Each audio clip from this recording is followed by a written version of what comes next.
Hello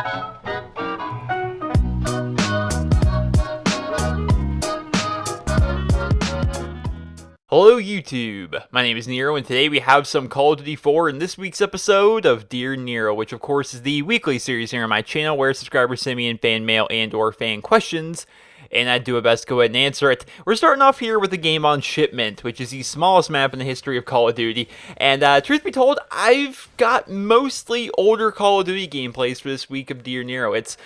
As of late, I've been playing a lot more of the older Call of Duties as compared to the newer ones, Black Ops 2 and Call of Duty Ghost. As the years go by, I find it more and more difficult to stay playing the newest game. It's not because the newest games were necessarily bad. It's just more like, okay, so we've got Call of Duty 4, we've got World at War, and we've got Black Ops, and we've got Black Ops 2, and we've got Modern Warfare 3, and we've got just a bunch of really good games all together, and it's like, well, I don't necessarily want to play the newest game. I want to play some of the older ones, because those ones are all fun. As years go by, I think it's going to be harder and harder for me to stick playing the newest Call of Duty, because there's going to be so many other good Call of Duties that are out. I think it's going to be tough. I think it's going to be tough as years go by, but we got some Call of Duty 4 gameplay and some Call of Duty World at War gameplay for this week's Dear Nero, and hopefully you guys all enjoy that. Let's hop into the first question. He's going to write, Dear Nero, since Treyarch is not making another Call of Duty until after Advanced Warfare, do you think that they will still have a decently sized community on Black Ops 2, or do you think Black Ops 2 will lose the bulk of their players? Jake from Florida.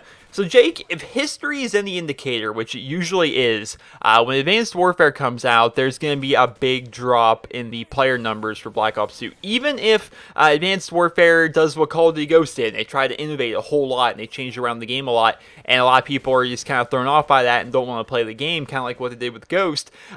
Even then, still people probably won't be going back to Black Ops 2 as much, and here's my reasoning. During Call of Duty 4, it was one of the biggest games, one of the first really innovative games in the Call of Duty series. They added kill streaks, they added perks, it was a big deal, right? And then when World at War came out, a lot of people were thrown off by it because the World War II setting, they may have not liked that, but they probably didn't like the fact that every rifle was semi-automatic. There wasn't fully automatic rifles except for the STG. There wasn't burst rifles like the M16 or anything like that. There was all semi-automatic rifles with the exception of one. There was 4 submachine guns, 3 light machine guns, 2 shotguns, and a bunch of bolt-action sniper rifles. It was a lot different. Like, all the weapons were slower and harder to use in World at War than Call of Duty 4. And as a result, a lot of people went back and played Call of Duty 4 during the life cycle of World at War, similar to what we've got here with Call of Duty Ghost and Black Ops 2. A lot of people decided not to play the newest game. They went back to the older game, the game that came out the year before it. And that ended up happening. Even though Call of Duty 4 had a big player base during Modern Warfare 2, when the new game came out, people would play that, right? And even though they didn't like it as much, the numbers on Call of Duty 4 really seemed to dwindle. Even though Modern Warfare 2 was completely hacked and modded, and everything was just everything that could go wrong with the game went wrong with Modern Warfare 2. And they decided still though that Call of Duty 4's player numbers were going to drop. The community as a whole were like, for whatever reason, they just didn't want to play Call of Duty 4 anymore. Even though, World at War was still out, and they didn't really seem to like that the year before, and Modern Warfare 2 was completely hacked, the player numbers on Call of Duty 4 dwindled, and every single year they've continued to dwindle till now. I think there's on average between 1,000 to 2,000 people on Call of Duty 4 at any given time. I think the same thing's going to happen for Black Ops 2. When Advanced Warfare comes out, whether people like it, whether they don't like it, the numbers are going to drop on that game. They're just going to end up dropping down.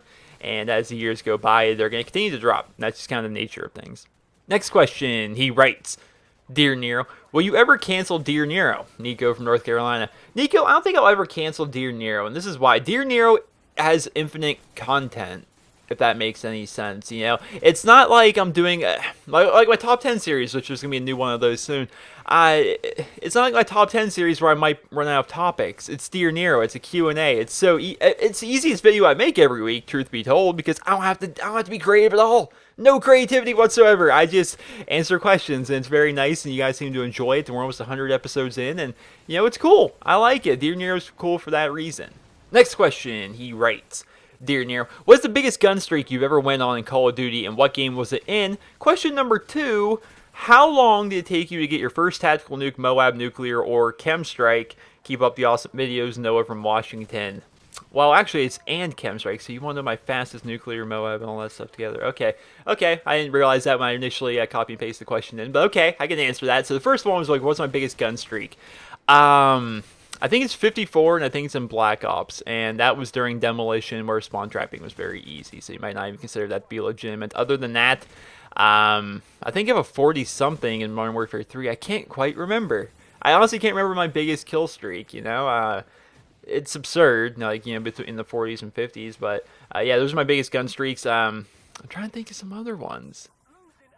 I think non-spawn trapping, I think my highest one's 40-something. I think 43 keeps coming to mind, but I'm not entirely sure if that's positive. I don't even know if that's right. I haven't been on Modern Warfare 3 in ages, so I can't even check. But yeah, I'm pretty sure it's like 43 in Modern Warfare 3. I'm not sure.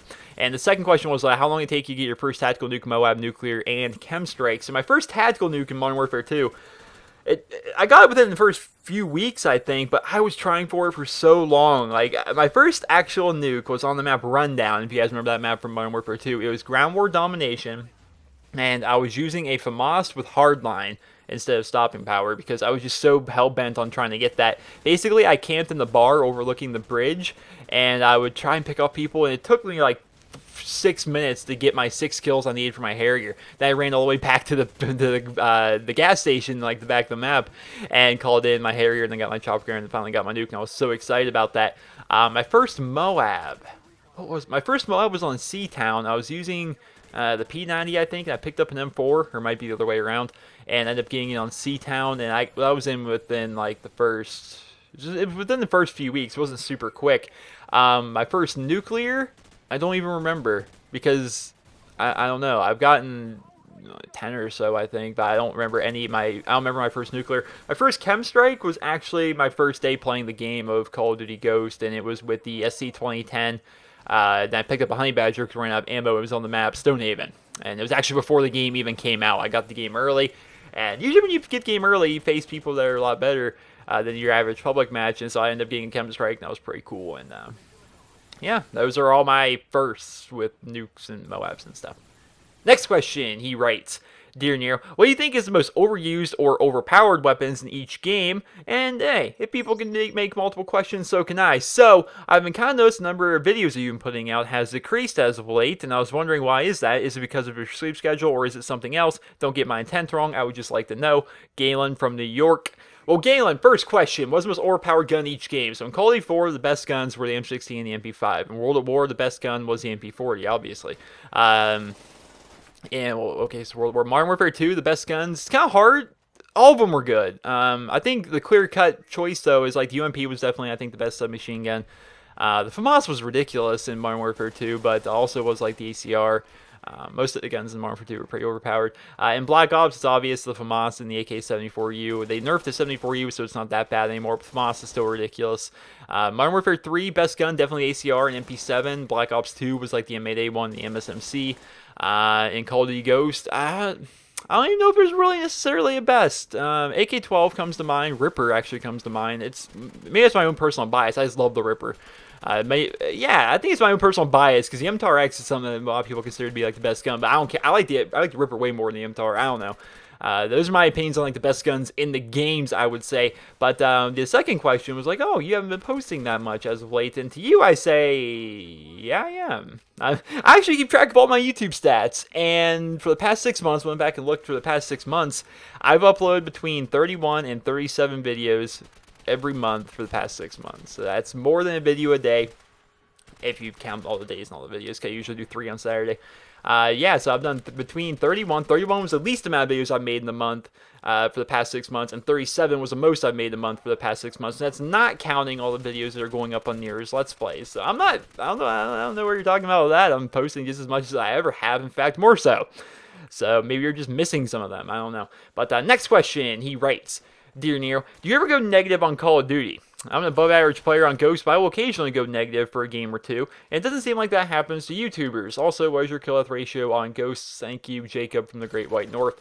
So to answer the second question first, my KD is like a 2.3 in Ghost. I don't remember my exact numbers in Call of Duty Ghost. 2.3-ish, somewhere in there. And do I go negative? On occasion. I think everyone does. YouTubers, people sometimes think that like YouTubers are like just godsends of YouTube and Call of Duty and stuff. It's kind of true in some regards, you know. Usually if you're a Call of Duty channel, you're a good Call of Duty player. That's kind of how it goes. But going negative doesn't happen a whole lot. Most of the time, it'll be like a bad game. It'll be like a 19-14 or something, like a game like that. Like a 20-15. Occasionally, those games happen. Those games happen way more than like going negative or something. Going negative is actually pretty tough to do.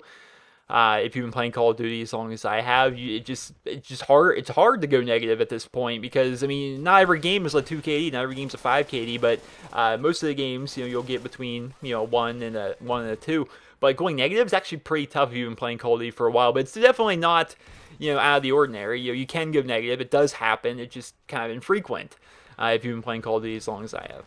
Next question, he writes.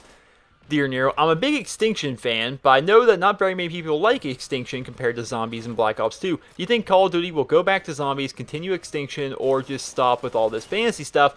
Thank you from a longtime subscriber, Noah from Chile. So Noah, maybe you don't understand how everything seems to work. This is basically the rundown of it. Extinction is going to continue to happen, I would imagine, because it's an Infinity Ward product. It's an Infinity Ward brainchild. The reason Call of Duty can't just go back to Zombies. Zombies isn't a Call of Duty thing. Zombies is a Treyarch thing. Zombies only exist within the Treyarch universe, and Treyarch are going to be the only people that are allowed to make zombies. Infinity Ward has kind of made this Extinction thing, so they're going to be making Extinction, and whatever Sledgehammer Games has in store for their little side mode is going to be exclusive to them for the most part. Be it... What could it be? We've already got zombies, we've already got aliens. What else is there? I don't know, but if they were to do some kind of a horde mode style survival thing, that's going to be their thing. Each development studio has their own thing. Zombies is Treyarch, and Extinction is Infinity Ward. That's kind of how it goes. That's how it's going to continue to go. They're not going to say, okay, well now Sledgehammer Games is going to make their own zombies, and Treyarch's going to make their zombies, and then Infinity Ward's going to make their zombies. It's not like that. It's not quite how it works. Next question, he writes. Dear Nero, what is one thing that irritates you, whether it be in a game or it's something people do? Just something that bugs the heck out of you. Hope this gets featured on Dear Nero, but a reply will be just as cool. Thank you, Ronson from Missouri. So Ronson, there's a lot of things that bother me. I'm going to do one thing from gaming, one thing in real life. So in gaming, the biggest thing that bothers me, and this is like especially a thing in Call of Duty, there's a lot of things that can bother you, but the biggest one is when you're winning. Like, my objective when I play Call of Duty is to win every match I play. That's how I play Call of Duty. If I get a lot of kills or if I get something cool happens in that game, that happens. That's a byproduct of me trying to win the game. But for me, my existence in Call of Duty is to win the game. That's the point of it. If you're playing a team deathmatch, the point is to win. You're playing domination, the point is to win. And that's the only point in the game, is to win the match. But when players don't play to win, that bothers the hell out of me. The worst case scenario is when we're winning like a domination match by like 100 points, but the enemy team actually has competent players, but they don't care about the objective. They're just running around completely ignoring the flags and just trying to get kills. And those are the games where you go like 20-15, but you win by 100 points. It's like, oh god, this is obnoxious, because they're not playing the game right. They're just camping out some building. They've got claymores or something set down. And I hate when people play like that. It's like, play the objective. The whole point of the game is to win. And I really hope Call of Duty in the future has some kind of incentive to win, more than just match bonus, like maybe bonus XP, double XP for that match, or the losing team gets half the XP for that match, or something.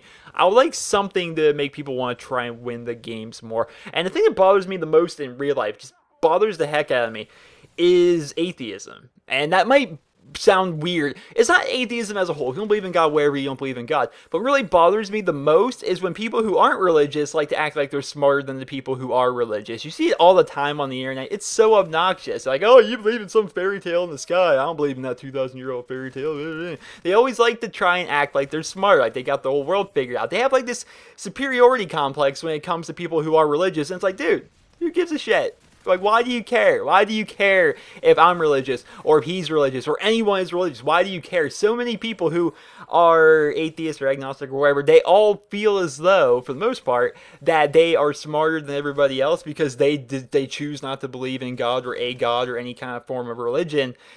And it bothers me. It's like, you don't see religious people going around on the internet telling you that you need to find Jesus. Why are you going around on places like the internet, or even sometimes in real life, telling people that they're stupid for believing in God? Whatever happened to don't ask, don't tell? I think that's a pretty good damn way to go about things. For the most part, religious people, if you just gauge the general population, you look at it, the religious people aren't the people that are going around saying, hey, you guys need Jesus. You need Jesus right now. But it's always the people that don't believe in God that go around and just talk about all the time about how religion doesn't exist and how God is stupid and you're dumb for believing in it. It's like, shut up. Why do you care? Like, I feel as though people that don't believe in God care more about religion than people that do believe in God. It's obnoxious. It bothers the hell out of me. You see it all the time on the internet too, and that's the biggest thing that bothers me on the internet is the superiority complex that people seem to have when they don't believe in a religion. But next question, he writes, Dear Nero, I'll be one of the few people to say I hate Search and Destroy. It's not good in my opinion, so I want to ask you, why do you think Search and Destroy is so popular besides the amount of XP you get per kill? Thank you for picking my question, Nick from Los Angeles. So Nick, the reason I like Search and Destroy, and I mind you, I haven't been really a Search and Destroy player since World at War. The reason I initially liked Search and Destroy was it was a relaxing game mode for the most part. It's more of a laid-back game mode. You're not constantly moving like Domination, or you're not constantly running around, and you got people like taking all different kinds of gunfights.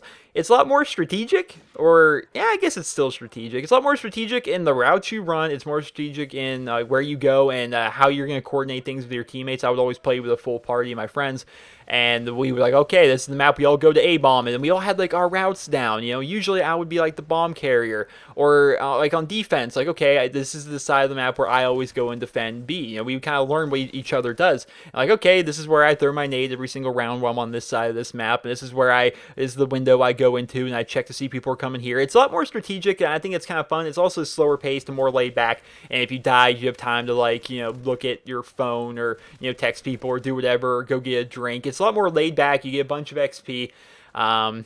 And it can be super competitive, and especially back in Call of Duty 4 World at War, every round of Search and Destroy counted as a win or a loss towards your win-loss ratio. So if you wanted to go on like a win streak, you could not lose a round of Search and Destroy. We'd go on like 30 win streaks and stuff, which means we won 6 straight games 4-0ing people. It was all pretty cool. I liked Search and Destroy a bit. Then during Modern Warfare 2, like trick shotters became a thing, and setting up for each other and doing all that horrible stuff that just completely ruined the game mode for me.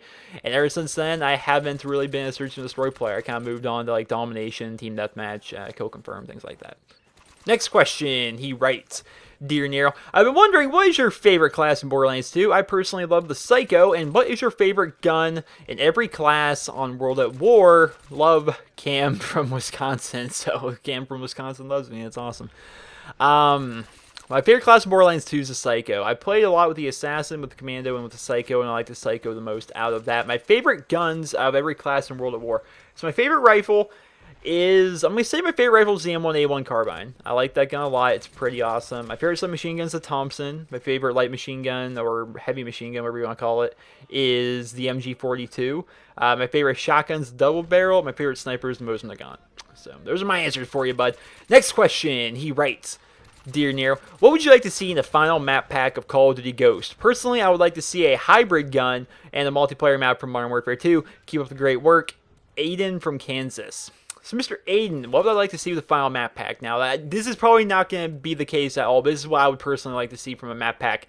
I would like the final map pack from Ghost to be a nostalgia pack. I would like to see 4 to 5 maps from Call of Duty 4 and Modern Warfare 2. Not even necessarily remastered. Just kind of do what they did with Favela, where make minor changes. They didn't really change around the look of Favela too much. Make just a couple minor changes, whatever, and throw them all in there. And then maybe add a gun. I'm definitely for adding a gun. I think that's definitely awesome. What gun? I don't know.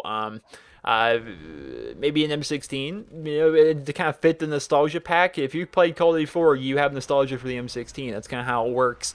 So maybe M16, maybe an MP5, although that wouldn't really make much sense. Maybe an AK-74U submachine gun, maybe something like that. Maybe a UMP-45 from Modern Warfare 2. I don't know. I would like for them just to add a bunch of Call of Duty 4 and Modern Warfare 2 maps without really remastering them and changing them and adding things like what they did with Scrapyard, the remake of Scrapyard, the map Ignition in Call of Duty Ghost, how they add that whole underground section. It's like, why? Why'd you add that? Why? Just leave the map the way it is. I'd like for them to do that personally. That's what I like to see. But is it gonna be that? Probably not. They're gonna make one more remake, and they're gonna make 3 or 4 new maps, a new Extinction, and maybe a new gun if we're lucky. So we'll see. That's what I would like to see them. Next question, he writes, Dear Nero, why do you think the COD Ghost hasn't done as well as, say, Black Ops 2 or Modern Warfare 3? Love the videos, Evan from England. So, Evan, I'm assuming when you say why isn't Call of Duty Ghost done as well as Black Ops 2 or Modern Warfare 3, you're discussing the player count. In terms of sales, Call of Duty Ghost has done pretty well. It's pretty on par, which is about every single Call of Duty game ever. But in terms of player count, this is the first Call of Duty since World at War where more people are playing the previous game than they're playing the current game. It's definitely been a long time since that's happened, 6 years in fact. So why do I think that is? I feel as though Call of Duty Ghost tried to innovate too much. They changed around the minimap. The minimap, like, I've been playing a lot of the older games, like Call of Duty 4 and World at War and stuff, right? And then when you go into Ghost, it's like, what is wrong with this minimap? Like, why did they change this? It's actually harder to read this thing compared to the other ones. Why did they change the UAV system? Why did they make it like that? They changed around the UAV system, and I said this in a video going into Call of Duty Ghost, like before it was even out, because I got the game early. Before Call of Duty Ghost came out, I'm like, this game has the potential to be the worst Call of Duty game ever because they got rid of the UAV. And how that really changes the game, I don't think a lot of people recognized at the time. When there's no UAV system at all, there's no form of a radar system, you're kind of running around blind. It's a lot of, one, it's harder to learn the game, because with a UAV, with a Blackbird VSAT, you can learn the spawns a bit easier because of that. You can kind of learn how to play the maps easier. There's a bigger learning curve in Ghost because of that. The fact there's no UAV, which means you never have any idea where anyone's at unless they shoot their gun. How do people fix that? Well, guess what? Now everyone in the game uses a silencer. I see a lot of comments on Chemstrike Saturday. Why is it every single Chemstrike has a silencer? It's because everyone in Call of Duty Ghost uses a silencer because there's no UAV. So if you shoot your gun without a silencer, everyone in the enemy team is going to be going for you. So everyone uses a silencer to counter that. And that's definitely a big deal. And that definitely slows the game down because there's no UAV and all the guns are silenced. And you couple that in with the fact that Infinity War games really seem to melt you very quickly, like, you know, high time or fast time to kill is the word I'm looking for. Then you kind of have a game where you're kind of running around, you don't know where the enemy team is, then you drop from some random direction. And for a lot of people, they didn't like that. That Call of Duty Ghost tried to change things around too much. They changed around the minimap. They put even, you know, things that are fun, like trying to go for montage clips, you know, and see if you can get a quad feed, or when you do get a quad feed, they even changed around the kill feed, and it's like, wow, that kind of stinks. And the way they changed around the perk system, which is kind of nice, I kind of like the new perk system, but all they really did, though, was take like all the perks from like Modern Warfare 3 or even Black Ops and just broke them up into different perks. You know, you can combine 3 or 4 perks in the Call of Duty Ghost, and that will just equal 1 perk from Black Ops. You know, that's all they changed around a lot of things. They tried to innovate, and it didn't work out. It really didn't work out really at all. And I'm not saying that as like a personal, like, oh, I hate Call of Duty Ghost. I'm saying that as, and if you look at the player count, it's bad. The player count for Call of Duty Ghost is pretty bad, and it's because, I think personally, it's because they tried to change around too many things within the game, which is not a good thing. And people say they want Advanced Warfare to be so innovative, they want it to be so brand new, and it's like, look what they did with Ghosts. I mean, personally, I don't mind Ghosts. It's not something I don't mind. Ghost isn't a game that I'm itching to play like I was like maybe World of War back in the day or Modern Warfare 2 or whatever. But it's an alright game. You hop on there with some friends and stuff. Ghost is a fine game. But for a lot of people, it's like, they don't like it. That's why most of them went back to Black Ops 2. You know, it's because they tried to change around the game too much. Then the same people that are like, oh, Ghost sucks, they changed around too much stuff. They're the same people that are like, oh boy, Advanced Warfare, jetpacks and lasers. It's like, why? Keep the game the same. Don't change things. Actually, I feel as though with Advanced Warfare, change what you want, just leave the damn UAV and leave the VSAT in there. That's what you need. Call of Duty, in my opinion, needs a radar to be good. But I feel as though I went way too long with this question. But the reason I feel as though the player count on Call of Duty Ghost is bad as compared to Black Ops 2 or Modern Warfare 3 is because they tried to change around things, and those changes were not welcome. Next question, he writes, Dear Nero, do you plan on getting Call of Duty Advanced Warfare early? Keep up the great work. William from Wisconsin. So, William, yeah, I'll be getting Advanced Warfare early. People say, like, oh, YouTubers, how come you guys get the game early? We don't, like, specifically get the game early. We find the game on, like, eBay or Amazon or whatever, some random website that looks like it was made that week, and we pay an absurd amount of money, and we get the game shipped to us a few days early. That's how it works. I think I bought Call of Duty Ghost for like $200 or something. My regular copy of Call of Duty Ghost cost me $200 because I got it, I think 4 days early or something. And that's the price you pay. If you're a YouTuber, it's actually kind of a competitive advantage, you know. You look at my early videos of Call of Duty Ghost, a lot of them did very well, and a lot of them are the reason that my channel is kind of growing to what it is now. It's because I paid all that money to get Call of Duty Ghost early. I was able to play the game for 4 days before it came out, And then on release night at midnight, I had a bunch of great videos, a lot of instructional videos about custom classes and about different things to do with the maps and the guns and different kinds of, how overpowered the MSBS was. That was a popular video because that gun was ridiculous. Before the game came out, like literally every person in every lobby used the MSBS. It was obnoxious because that gun was a 2-hit kill at like any range. But yeah, it's a competitive advantage if you're a YouTuber to get a Call of Duty game early, and I've been doing it. I got Black Ops 2 early, and I got Ghost early. I'm going to get Advanced Warfare early, too. So that's how that works. Next and final question, he's going to write, Dear Nero, have you considered doing a Pokemon Alpha Ruby or Mega Sapphire playthrough on Nero's Let's Plays? Also, I haven't had internet access lately, or I would have asked this earlier, but have your opinions on Destiny changed since E3? Before, you said you didn't really care much about the game. Thomas from Wisconsin. So Thomas, I still don't care about Destiny. It's just not a game for me. I'm not interested in it in the slightest. And the thing about Alpha Ruby and Omega Sapphire, I'm going to be getting the game. Don't know which one, to be honest. I don't know which one I would get. I like the color blue more than I like red. I don't know. I never actually put thought into which one I'm planning on getting, Alpha Ruby or Omega Sapphire. But the thing about posting a playthrough is to record your 3DS, you need to buy a specific 3DS capture card, which costs more than most capture cards you use for actual consoles, like an Xbox or PlayStation, or even recording software for your PC. Like a 3DS capture card is ridiculously expensive. And I don't want to spend like $250 or $300 or whatever to be able to post a playthrough of like Alpha Ruby or Mega Sapphire. To me, my 3DS is more just a Pokemon machine. I get the new Pokemon game wherever it comes out, and then I play it, and then I just put it back on the shelf and don't touch it until the next Pokemon game comes out. And that's kind of how it works for me. So while I'm going to be playing the games, I'm excited for Alpha Ruby, I'm excited for Omega Sapphire.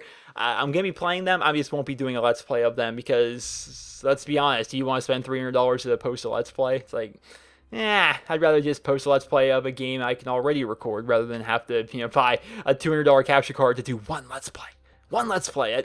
That just seems silly to me. But that is this week's episode of Dear Nero. I definitely hope you guys all enjoyed that. And next week's episode is episode 100. So this is, you guys gotta listen here. Listen up here.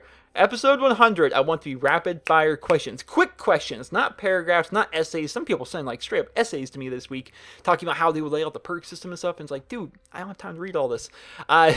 So what I would like you guys to do is rapid fire Q&A questions, and I would like to get 100 of them sent in. So basically these rapid fire Q&A questions are like, these are just examples. What's your favorite color? What's your favorite drink? What's your favorite, I don't know, World of War gun. Looking around my room trying to find inspiration for ideas. What's your favorite city in Skyrim? I have the Skyrim map on my wall. What's your favorite map in Black Ops 2? What is your, random stuff like that. What's your personal preference of headset? Things like that. Rapid fire questions. We want to do 100 of them in one episode, and they can't be long, and I'm going to try and answer them as fast as possible. That way it's not a 100-minute episode for episode 100. So that's been kind of cool. Dear Nero episode 100 is next week. Send in your questions. Make them short. I hope you guys all enjoyed this episode of Dear Nero, and if you did, please be sure to leave a rating. Hope you guys all have a wonderful day.